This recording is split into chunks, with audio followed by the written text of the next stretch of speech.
Okay, welcome back, guys, to the last episode of our Godzilla Creepypasta. This is gonna be crazy. We'll have to see what happens, honestly, but I am super excited for this. It's kind of bittersweet. I love this creepypasta a lot, and so I don't know, it's a special thing. And Godzilla vs. Kong is like coming out in like a week or two or something like that, so I am super hyped for that, guys. But yeah, let's just get into this, and then maybe we'll talk about maybe some more creepypastas we'll do after this. We'll see. Oh dear God. Let's go! That was my first thought on realizing I would have... Wait, what did we name him? Shoot. Dude, I always keep on forgetting the thing that we named him. What do we name him again? Dan. to We fight named him Dan. Okay. Red, the creature that had tormented me through nearly the entire game. How would I be able to fight something that can kill me with one touch? Dude, it's time to beat his It butt. seemed totally impossible. This dude's been pissing us off this whole Thankfully, time, guys. Red was no longer It's able to frickin' deliver time. one-hit kills. But despite that, this was still the most difficult battle I've ever faced.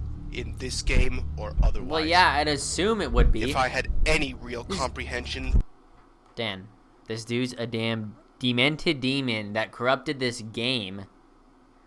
Like, what else did you expect? He's gonna be hard as hell. Of what I was getting into, but I know that it's common for people to cringe up when the video game character gets hit or loses a life. But this was not that. No, this is real life, was baby. Genuine physical pain. Yep. I was about to get up to take one last screenshot and turn off the NES. This man. When I realized something. I couldn't get up. I was paralyzed in my seat. Dan finally realizes his stupidity in continuing to play this game. But, like all occurrences where we realize stuff too late, we're already in the circumstance and we can't get out of it. And the only way we have to get out of it is going through it. You know? And so there's a lot of risk that takes in. I don't know why I just transferred from a reaction video to a TED Talk, but Dan needs to get some self-awareness, honestly. This man needs to listen to my TED Talks. I still don't know how or why. Something in the game must have been causing it. Yeah? Since Red. could hear what I was saying, I tried begging for him to let me go. From here, things started to get hazy, as I was under extreme stress at the time. But from what I can remember, I said this. I'm sorry! I'm sorry I insulted you! I didn't mean it! I didn't know things would get this serious! Please just let me go! If you let me go, I promise I'll never tell anyone or turn the game on ever again! Please! Dude, why am I laughing at him? Like, I feel like that's kind of mean, but at the same time, I'm like, this dude's kind of getting what was coming to him this whole time. I mean, it's not that fracking hard to realize that this thing's a demon and this game is demented. Like, don't play it. Like this was just so, like, it was so predictable. I could see this coming. Frickin' Dan. And replied by Frickin' Dan. This. And his frickin' you pathetic worm. Ah, he's gonna frickin' try and jump scare me. I'm not gonna get scared. Dude, you gotta just be on alert all the time. Not be any more clear. Dude, this is like such a tense situation. Kill Red. Like this frickin' heartbeat, dude. At this in my like an idiot, I had played around with in this something game I didn't or whatever, understand. or in this And video, now it might like the cost heartbeat me my effect, life. dude. I stopped I'm just on struggling to edge. move and accepted the reality of the situation. There was only one way to get out of this alive. Yeah, kill him. I had Kill the mother to effer. kill Red. Worse. After he jumped over me, red eyes started to glow. Oh hell no, dude. I moved as far back as I could and ducked. But there was no dodging this one. When this hit me, I really did scream. What? I screamed so loud that someone else in the apartment should have heard me, but they didn't. Just looking at the image hurts me, making me remember the incinerating burn. I paused the game because it hurt so bad. But Red unpaused the game to Okay, I was about to say, he said I was about to say, like, how does this demon, like, dementing this whole game, or this whole game's haunted by this demon or whatever, and, like, he just let you pause the game like that. attack like, me again. Red continued to strike clown. from random angles. I constantly moved to swerve around him. Another 40 seconds went by, and Anguirus was nearly gone. Is it just me? Like, this heart music, or this heart background, like, sound is, like, cool and all that, but, like, I'm kind of expecting, like, a better soundtrack when I fight a demon at the end of this demented game that I'm playing. Like, in this other world that Thomas Gonzalez would be fighting a demon in a game and he didn't realize to get off of it before, I would expect to have some pretty epic music. I mean, can you speed up the heat and, like, or speed up the heartbeat and, like, put a little track on it or something like that? Like, I was more hyped when Dan fought that huge monster that took up the whole screen last episode. Like, that was a dope soundtrack. But together, we had forced Red into his flying form. And once Mothra's life was down to 2 bars, Red did something I didn't see coming. He reached out, grabbed Mothra, and ate her. After Mothra was devoured, I felt an agonizing pain, like being crushed to death.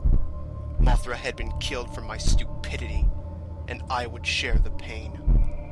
If any of them had a chance to save my life now, it would be him. Solomon apparently had some history with Red, as when the fight started, this dialogue happened.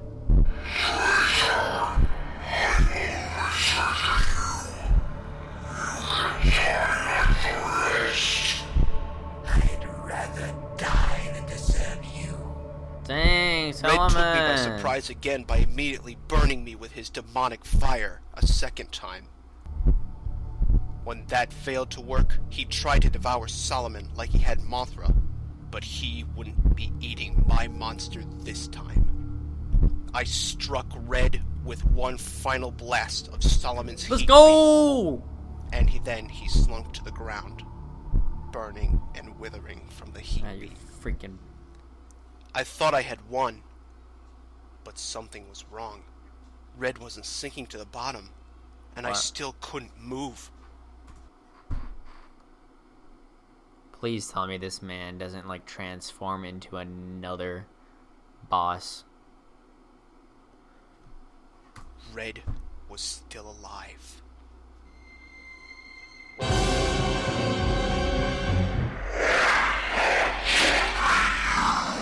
What? After his seeming defeat by Solomon, Red had reconstructed his body. Ew! Dude, he's huge! Into his gigantic This is the music right here, baby. Transporting us to a blazing inferno in the go. process.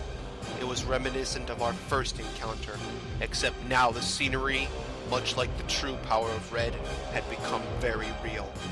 The sadistic demon took his time as he snapped Solomon's vertebrae and ribs like dry, brittle twigs.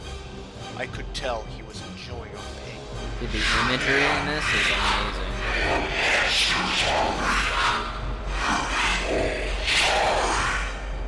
Then nothingness. Man, this as is my crazy. ally faded away. His name is Zach. This whole time we've been calling him Dan and his name is Zach. Screw that. You know what? This might have came out 8 years ago, but his name's Dan. I don't care what the hell I this asked is. Red how he knew my name, and then he said it.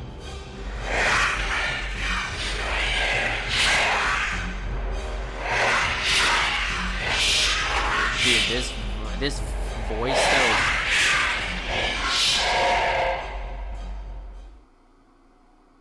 For years, she was being tortured by something nobody understood, and now I knew what it was.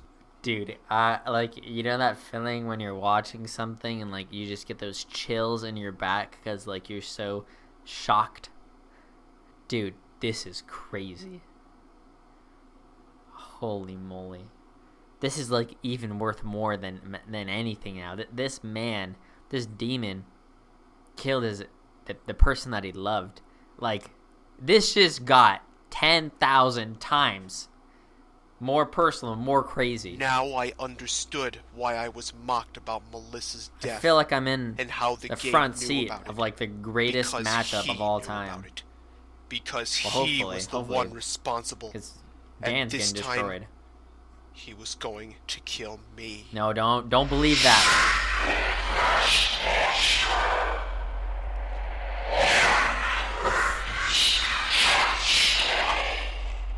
And he too, like Mothra, was devoured by Red. I knew Godzilla Hasn't didn't eaten stand enough? any more of a chance than the rest did. Dang, go hibernate. Maybe now that all the other monsters were gone, the fifth monster might finally awaken. I managed to get the creature's icon selected, Please. and I pressed the A button as fast as I could. The icon started to shake, as if it were trying desperately to Nothing's move. looking at us. It was Brick. then that Red decided he was done playing fair, and before I could activate the monster, he went for the killing blow, paralyzing my heart. My hands started to become numb and unfeeling, but even as my vision was I fading, feel like I still tried to press come on, the come on, A come on, button. come on, come on, come on, come on, come on, come on, come on, we got this. No! No, the game isn't over. The game isn't over. Red surely was breaking one of the You got rules, this. You got but this. he must have thought that if he could kill me quickly, then it would be too late for any consequences to matter. He would have won. He was wrong. Red's power was being challenged by an outside force. Whoa, It prevented him from killing This is me. crazy. And when I regained my vision, I saw a familiar sight. The angel! We don't have much time. Who are you?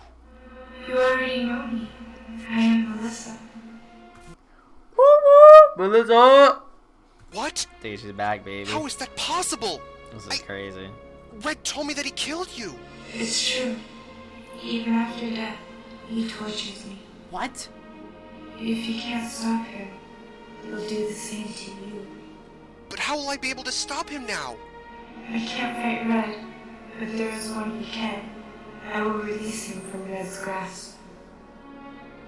Don't give up. I love you. Dang, man. Her words stirred something inside of me. I wasn't going to It's die happy. like this, and I had more to fight for than just my own life. I had to fight to save Melissa and the world she inhabits. Yeah. With her help, the fifth monster was finally Acacius? unleashed. Cassius? It was time to end this, once and for all. Now it's game, We would game take time, this Red. damn hell spawn out of existence. Yeah.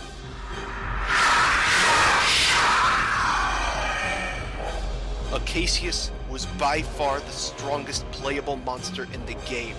He had to be if we had a chance of surviving. And finally, with one final strike, Red was destroyed. Let's go!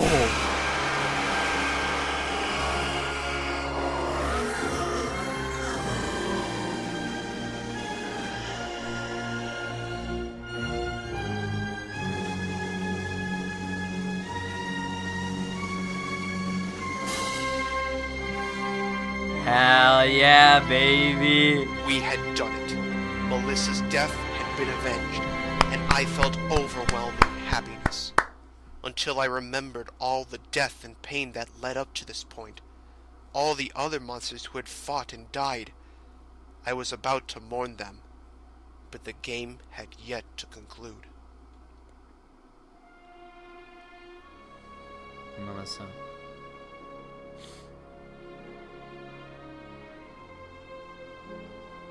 They back!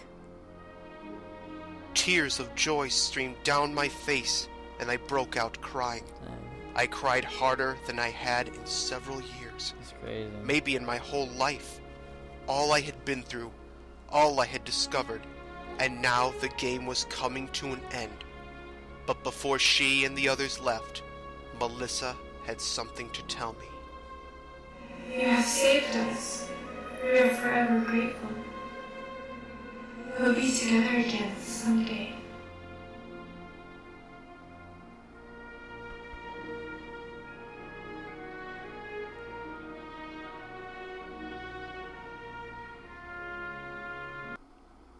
I am Zachary, and at the time I write this, it has been 3 weeks since the fateful night when I played the NES Godzilla game. Going back to that night, to immediately after I turned off the NES, once I was able to start walking around again, the first thing I did was unplug the NES, take out the cartridge, and put them in separate sock drawers. That's good. Excuse me. I thought about it for a short while, until it occurred to me to contact the person I got the game from to begin with. Fucking Caleb? Billy. Billy! So I called him up, and I God told him to damn, just Billy. come over to my apartment, Freaking which he crazy did. as hell. At first he thought I was pulling a joke on him, but he soon realized this was not the case. I don't know. Billy's kind of Once it hit him that suspicious this to me. was real, he was speechless. Before Billy left that day, he asked me if I wanted him to take the cartridge and dispose of it. I sharply declined. No? He asked how I could possibly still want to keep the thing. Dude, I told him that I needed... do you see Billy right now? He's being super sus, dude. He's like, do you want me to take the cartridge and dispose of it? Man's gonna go on eBay or some crap like that and sell it for like tens of millions of dollars. Or play it, and he's gonna end up dying or something. The thrill. I eventually decided that I had to choose between one of two things. Try to play the game again, or destroy it. I tried several times to convince myself to try the former, but I never got farther than plugging the NES back up. Just touching the cartridge makes me remember all the pain I felt during the fight with Red. I know. I wondered if Just playing the destroy game it. again myself might cause something terrible to happen. I didn't know anything about how this game worked, and it was too risky. Guys, this is a perfect example of what not to do in this situation. This man's tried multiple times to play this demented game again. I mean, I don't care if he killed the dang demon or not. I don't care. Alright? This crazy freaking stuff happened. Destroy the game!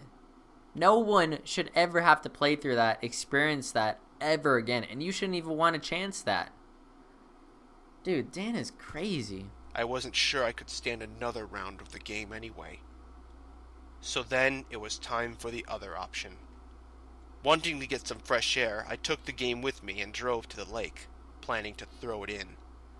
I got up to the lake with the cartridge in my hands, and I looked down at it. And then I thought of Melissa. What if what I had experienced in the game was indeed genuine? Doing what I did might have been the only way to save her from endless torture. In a way, this warped game might have saved her soul. And now she's gone somewhere else. Damn it. Once that thought came into my head, I knew that I wouldn't be able to destroy it. So I Dude, just what? sat down on the beach, gazing at the lake for about an hour, until I decided on a third option, selling the game on eBay. It may be selfish, but I promise you that it has nothing to do with money. What? Okay, this is the craziest thing that I've heard in this whole this whole series. Are you serious? You're gonna sell the game on... I thought he was gonna say put it in, like, lock it in some, I don't know, chest or... God damn it, no one has chests these days, Thomas. Like a little case that you lock stuff in, or a vault or something like that. So no one can ever play this game again. What are you doing? I don't care how much or little I get paid for this game. Believe me. It's selfish because I don't want the responsibility of owning this cartridge anymore. I cannot dwell on this forever. Why The would only you... way I can deal with this is by putting the game out of my life. So Alright, this brings me why to don't the you main put reason it I in the created ground summary somewhere of or these something events. like that? First is to record the details while I can remember them. I mean, even that's bad too. I mean, that's a bad idea, Thomas. Like, burn the game. Just throw it away or something. Or put it in your house and, like, put 5 or 6 locks on it or something like that. You never have to play the game ever again. I guess you'll own it, but you'll never... I mean, the best thing to do here is to destroy the game. That's the obvious thing. You guys realize that, right? But after that, I mean, if you don't want to destroy it, which you're crazy if you don't, then just lock it up and keep it in your possession so no one ever has to play that. And second is that whoever bids on this game knows what they're getting into. I can't guarantee the safety of anyone else who plays the game, or that anything will happen at all. But to the new owner of this game, you remember this. Be careful. And if you feel as if the game is literally messing with your mind, shut the damn thing off. It was great. The series was great. But I'm still pissed off at Dan. I don't know why he'd do that. You know what? It's all good. It was a great series. Thank you guys for tuning in and keeping up to date with my vids. I know I haven't posted in a while because I've just been kind of a lazy bum. But we finally finished this, and I'm excited to see what we do next. I was thinking of doing some more creepypastas. If anyone makes it to the end of this, let me know what you're thinking, if you do have any thoughts on other creepypastas. If not, I'll probably just look up some video game creepypastas and do them, because I know there are like real life ones or whatever, but the video game ones are super sick, and I really like reacting to them. So I haven't even seen any other video game creepypastas other than this one, I'm pretty sure. So I know there are a lot of other ones, and so maybe we can do one of those or something like that. But anyways, thank you guys for watching this video. I hope you guys enjoyed. If you guys did, make sure to like, share, and subscribe. I don't say that a lot, but since we are at the end of a series, you know, if you guys liked it, make sure to do that stuff. I just want to basically, my whole mind just went blank. Basically, just to like shout out to this dude that literally commentated over this and all that. I thought it was great. It was amazing, and this is like the one that I've always gone back to, always watched and stuff. GoG73. So, great job on his part. I don't know if he posts anymore. This is like the only series that I've seen from him, but great series. So yeah, y'all stay dangerous. I'll see you in the next video. Later.